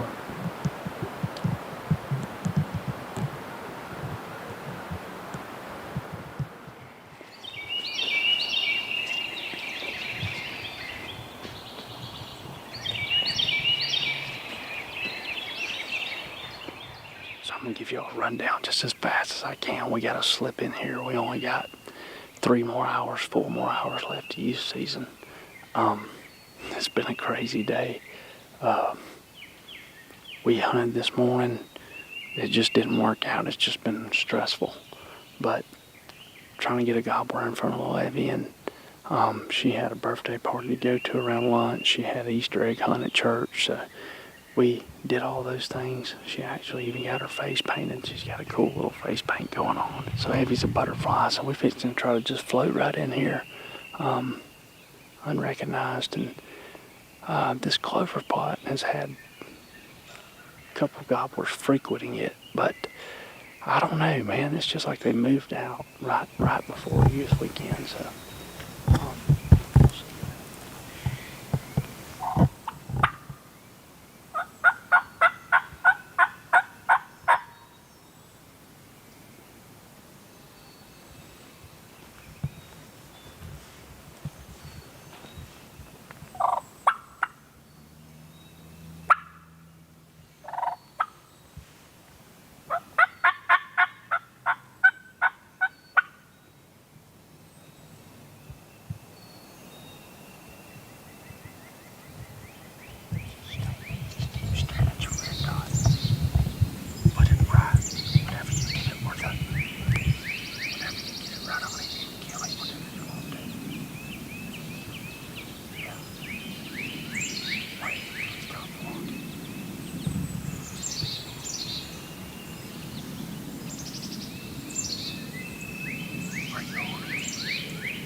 Believe that? Oh my goodness!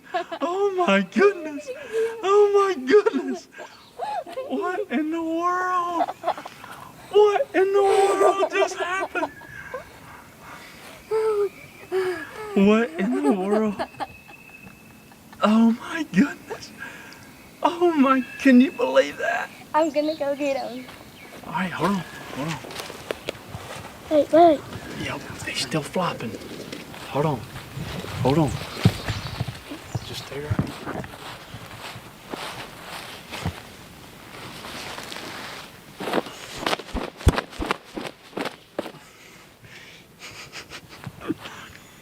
Come on, girl. Pick him up by the head. Pick him up by the head. He might start flopping.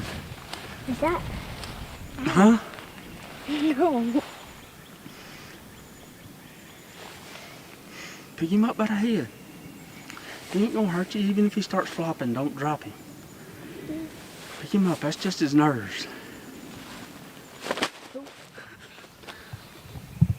Look at me, Catwoman. Oh, you got blood all over your hands. Oh, yeah. Well, I'll have to wash my hair tonight. Why? I don't know. My mama makes me. My goodness. They got a dead turkey. What you think, Evie? I like it. Huh? It's cool. I cannot believe. That's a God thing right there, boys and girls. That's a God thing. I cannot believe that just happened. Mind blown. Where's my cellular device? There's enough shell holes in here. I can't believe. Number one, we moved around like crazy. We weren't really in the best position to kill him. And I saw him coming from the other side of the field. We weren't really in the best position to kill him. Hold on, Evie. Don't drop him on his tail fan. Keep him up, girl. That's a big old darn turkey, too. That's a big old turkey. He's heavy. Look at that big old turkey. Okay, I'm gonna pop him on his side. He's heavy. He is heavy, ain't he? Quiet little crow. I I killed my first turkey. Did you get one? Oh, baby dog.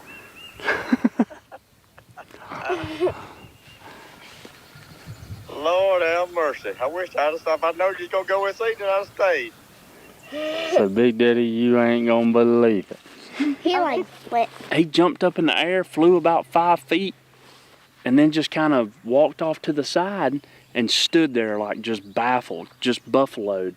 Well, the whole time I'm trying to get another shell in that daggum 410. And, man. So I get another shell in that 410, and that second shot, he was about 35, just standing straight up with his head proned up like that. And she said, "Can I kill him?" I said, "Whenever you're ready, you kill him." Pow! She whooped him that second shot. Did you get a video? Oh, yeah. I think it's going to be rocky. Real rocky. But I think he was in there both times.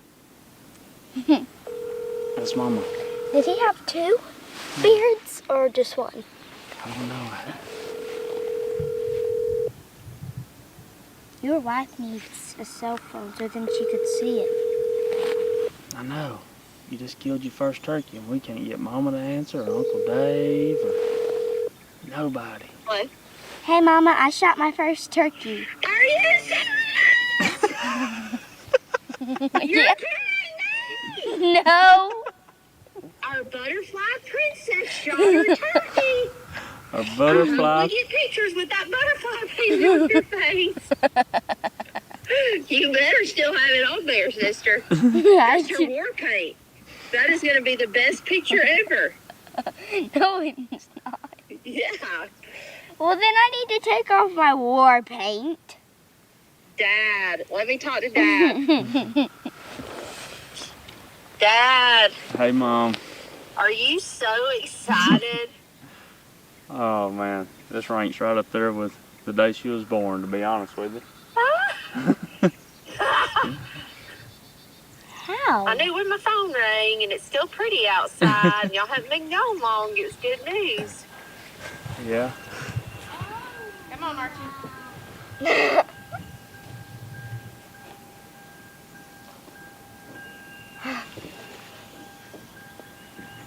Oh, Mama, do you want to watch the video?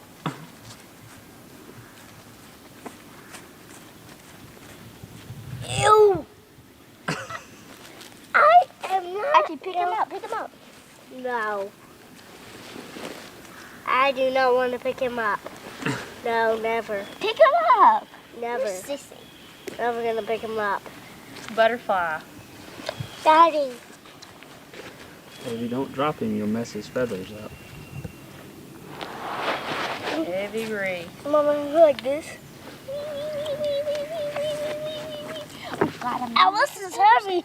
That hurts my butt cheek. I can like just touch your finger. Touch it right here. Just do that. Feel how warm it is. Now, let me show you where I killed him. You see where BB's hit him in the head? Is that his head? Yeah, this is his head. Yeah. See, those are his eyes. That's his nose. That's his mouth. You see his beard? This is his beard. Ew. Y'all look at Mama and let Mama take a picture.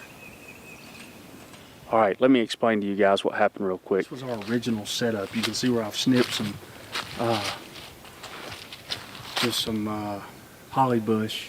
Had some holly bush all snipped up around us and all that, but Evie kept falling asleep. And every time she'd fall asleep, the gun would kind of fall off her leg to the side, and I kept saying, man, like, number one, there's no way I'm gonna be able to let her fall dead asleep. And then if something, turkey was to enter the field or anything like that, we'd be in big trouble trying to move right here. So I turned around and saw this ditch back behind us, which is probably where, if I was by myself, where I would have started. But we get in this ditch right here, which ended up being perfect. It's probably about, I don't know, 3-4 foot deep. And we was able to tuck behind that bank there, and I thought, heck, I'll let her sleep because it's been a long darn day. And if a turkey enters the field, well, we wasn't there long at all. Maybe 15-20 minutes, and I look up and here he comes across the center of that clover plot. And so Evie had her little 410 laid across this bank here. Well, I was right beside her, and we've been practicing. All we've practiced is her sitting in my lap, and that just wasn't the way it happened. Her first shot, as you'll notice in the video, did not connect because of that. She blew a hole in the ground because we didn't get up high enough above the bank. Okay? The turkey flies straight up in the air, lands. There's no telling what this camera looks like. I'm sure it's going to make a lot of you sick, but the second shot, she made it count. I'm talking about absolutely hammered. I can't tell you how excited I am to have another kid baptized in a sport that I'm telling you has done so much for me and my family. And what's that you got on your face? Butterfly. My mom says it's war paint. War paint? Well, you went to war this afternoon, didn't you, girl? Man, what a day. Run us through the hunt real quick, Evie. Day 2? Yeah, no, the hunt, just a while ago. What happened? Oh, the turkey, I was looking down at my gun because I was looking through the scope. Well, I turned around to look at my dad. Yeah, my red dot. And I turned around to look at my dad, and he said, "Red gobbler coming right at you." And then I looked up, and then I saw the turkey, and on my first shot, I missed him, and he had his eyes on that decoy. So he just jumped, and then he walked right towards it, and I shot him, and that's the story. Yeah, so he kind of flew up in the air. He flew over to the right just a little bit. He hit the ground, and I guess he was just absolutely bum-puzzled as to what just happened. So was I, kind of. But what actually happened there was Evie Reese shot the ground. Have I shown you that yet? You shot the ground the first shot. And the only reason I noticed it's because I went back and watched the video and watched the dirt fly, and then I found your shot string where it had streaked across the top of the dirt. But why he hung around, I will never know. I guess the decoy just had him mesmerized. And it's crazy to see how well those things work. It's been a while. It's been a while since I've seen how effective they can be. But I'll tell you one thing, I'm glad that it was there today, because we got a, how old are you, Evie Reese? 7. 7 years old. We got a 7-year-old. And I'm about to turn 8. Yep, we got a 7-year-old with her very first gobbler. Congratulations, sugar. I love you. I love you too, Daddy.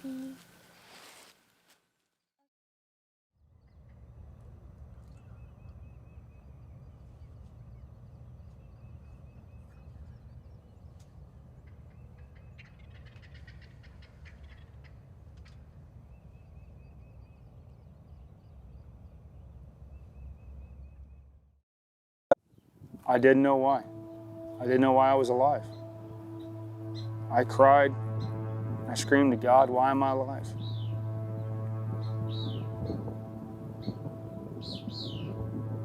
And then I had a chance to calm down a little bit. I knew there had to be something. There had to be some reason why I was alive. And as time went on, I realized there was.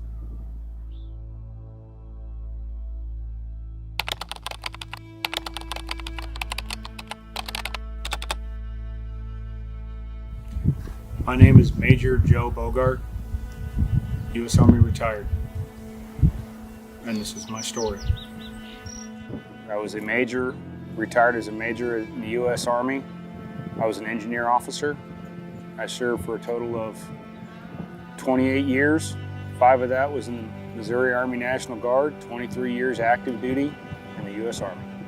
I nationally enlisted in February of 1990 in the Army National Guard. I was a junior in high school. I did my basic training between my junior and senior years at Fort Leonard Wood, Missouri. Then after my senior year of high school, I went back and did my advanced individual training to become a combat engineer. Then after a few years in the Guard, I got to go to such wonderful places like Camp Clark, Missouri, and Camp Crowder, Missouri, and Panama. I went active duty in 1995. I was stationed at Fort Leonard Wood, Missouri with the 5th Engineer Battalion. I was a specialist, E4 in the Army. Then I got promoted to sergeant. I was supply sergeant for about 6 months in that unit before I became a team leader. Then in 1999, I was stationed in Baumholder, Germany with the 40th Engineer Battalion. But all this time, 9/11's going on. It was after 9/11 and the wars in Iraq and Afghanistan are going on, and I felt that I needed to do more. Summer of 2006, there was a few of us lieutenants in there who were engineers, and we were asked if we would be willing to deploy and catch up to a unit that was already deployed because they needed more platoon leaders. I said yes. We got to Iraq in July of 2006. They were already about 3/4 of the way through their deployment, and I was assigned as a platoon leader with 2nd Platoon Bravo Company, 5th Engineer Battalion. Our job was route clearance. That meant, as a platoon, we went up and down the roads really slow, looking for IEDs. On October 6, 2006, I found one, the hard way. My head was turned at that moment. Shrapnel got behind my eye protection and destroyed my right eye. The force of the blast threw me into equipment, which caused my helmet to flip up and caused me to cause damage to the rest of my face and my left eye. I don't remember any of this, but I was coherent. I was talking to my guys, I was giving orders. They got me out of the vehicle, got me packaged up, had me on a helicopter, and medevaced me. While at the hospital there in theater still, when I first came to, I wasn't sure where I was at. I didn't recognize anything was going on. I was in complete darkness. I couldn't really move my arms and legs too much. And it was because I was in a hospital bed. So then I finally realized I was hearing, machinery and electronics and beeping. And my brain was starting to click a little bit, and I realized, okay, I might be in a hospital. And then I was like, oh no, let me take stock. So I wiggled my hands and tapped them against my hips because I was worried about, losing my arms or my hands. They were there. I wiggled my feet and tapped them together. They were there.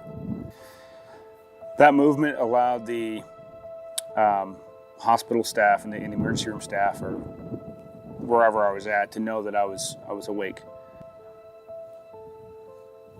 My chain of command from in-country, they came to visit me. I tried to sit up and salute, tried to say I was going to go, let them patch me up and be ready to get back with the troops. And my battalion commander, Lieutenant Colonel McGuire, he said, "No, Joe, you've lost your eye. They're going to have to remove your right eye, and they got to send you back to the States to make that happen." So from that point, they decided they needed to remove the eye as soon as possible, and they needed to fix the rest of me. So they took me to surgery. It was about I don't know. It could have been a 12-hour surgery. It could have been a 24-hour surgery. It was somewhere between 12 and 24, maybe 13, 15 hours. And during that time, they removed my right eye and prepared it for a prosthetic. We stayed as an inpatient at Walter Reed. I had a few more surgeries to fix my nose. I had tubes in my nose and my face. And after a couple weeks, I was allowed to be discharged. The doctor took the bandages off. I blinked, nothing. Still black. Blinked again, nothing. Still black. And I felt a little faint. I hung my head, looked down at my feet, and I was trying to figure out what I was going to do. So then June 4th, 2007, the glaucoma doctor, Dr. Herbert Fechter, was able to do an eye exam. They had already treated me for glaucoma. My eye pressure had spiked. I almost lost my eye again a second time. And they ended up having to put a tube in. I still don't have a lens, got some blind spots.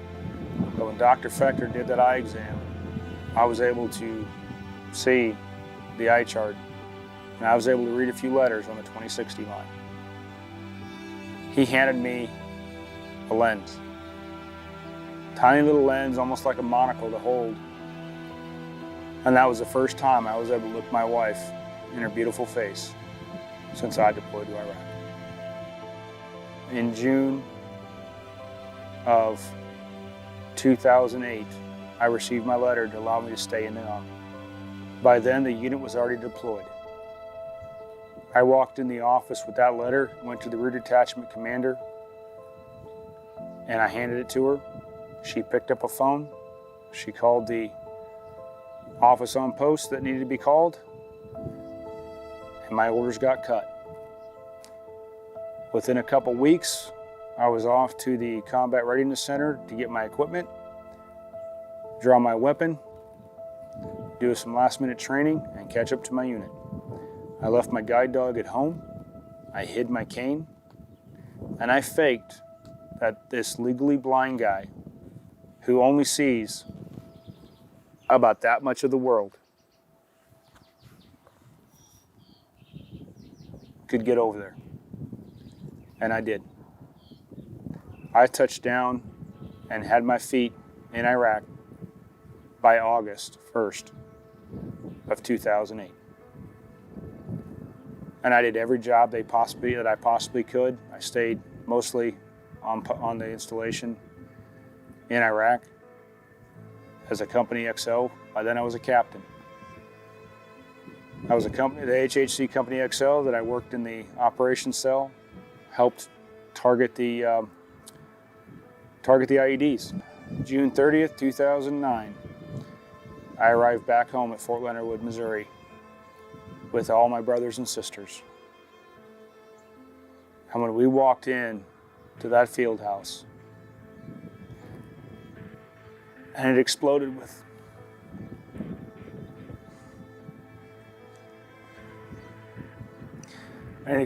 cheering. I knew I was home. In August of 2017, I realized it was time. So then I went back and restarted the med board process, the medical evaluation board process, to retire. In January of 2018, I finally went to VA blind rehab and finally learned how to be a blind person. A lot of men and women who hunt as adults, I got my start young. BB gun, plinking birds, trying to pop squirrels. But I enjoyed being out in the woods, I always have. I always used to find a lot of peace and quiet and tranquility walking through the woods. And then I got injured. And it's amazing how peaceful it is. Getting out to hunt.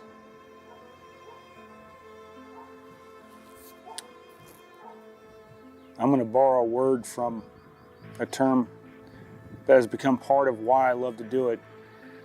My brother Dan Barnes, he lost both of his legs in Iraq about a month before I lost my eyesight. And Dan had told me he loves to get out there and hunt, even with his track chair, because it allows him to feel normal. And that's what it is. I get to feel normal. So we were out there. It was cold in South Texas, which is rare, and turkey started to talk. We all got excited. There he was. He was talking to us. And here he come.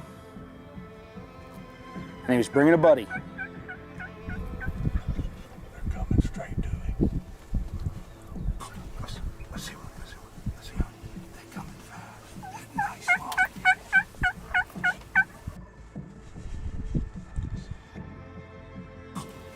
Let's see how they're coming fast. That nice long. Safety off.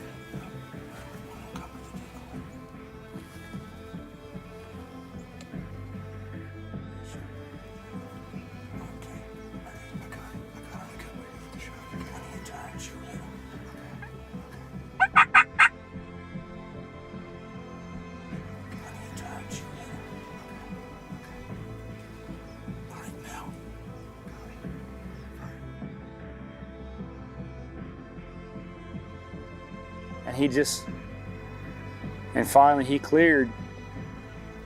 So I took him.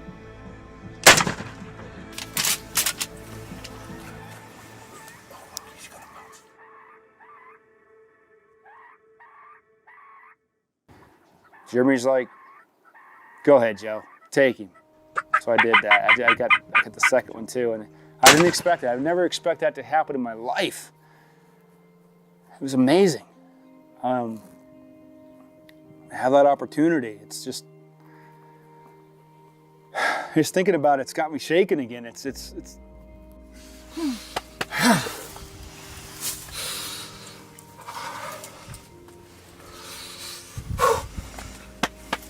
See that smile? Yeah, did it. Good job. Oh, thank you. That's pretty awesome.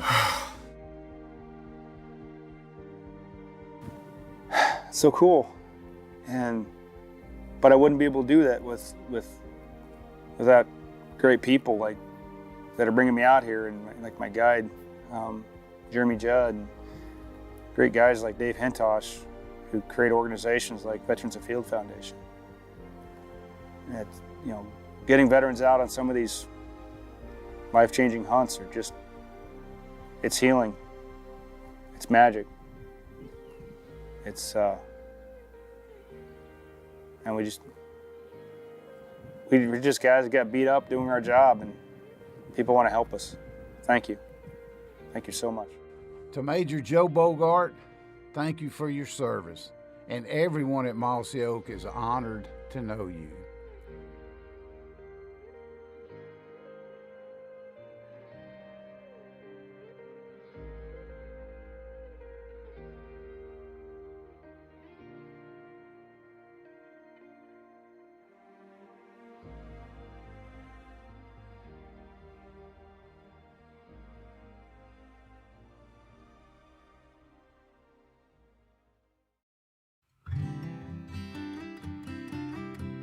Turkey hunts everything, from the time we step in the woods whenever we're little, it's just kind of in our blood. Dad and Papa, you know, me and Neil, it's just kind of who we are.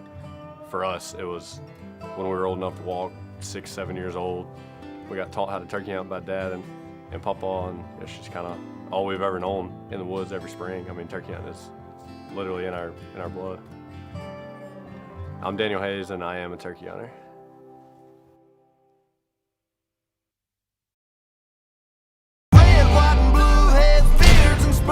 When he flies off the limb, I'm gonna rock his world. Longbeards are gonna die. Yeah, longbeards are gonna die.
That might be that old big bird you missed a couple years ago.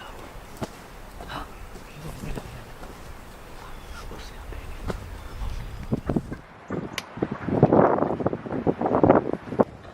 Gracious, look at them dang gums birds. I bet that is that old bird. Bird, you think? Yes, look at that. Them things are huge. I knew he kept strutting like that. I was like, that's the bird you want. In the same spot right here. I can't say it's the same bird, but I'd like to think it was, just because it's some redemption, I guess. But it was a great hunt. We had fun morning. It was good. We beat the rain, thank the Lord. Everything just worked out perfectly. We had 2 big longbeards come in. We feel like we got the one that kept strutting, and the big guy, you know what I mean? And all them other jakes. That's good to see. Got a bunch of jakes coming up for future, so. Where's that Jake? Oh, wow. Longbeards are gonna die. Yeah, longbeards are gonna die.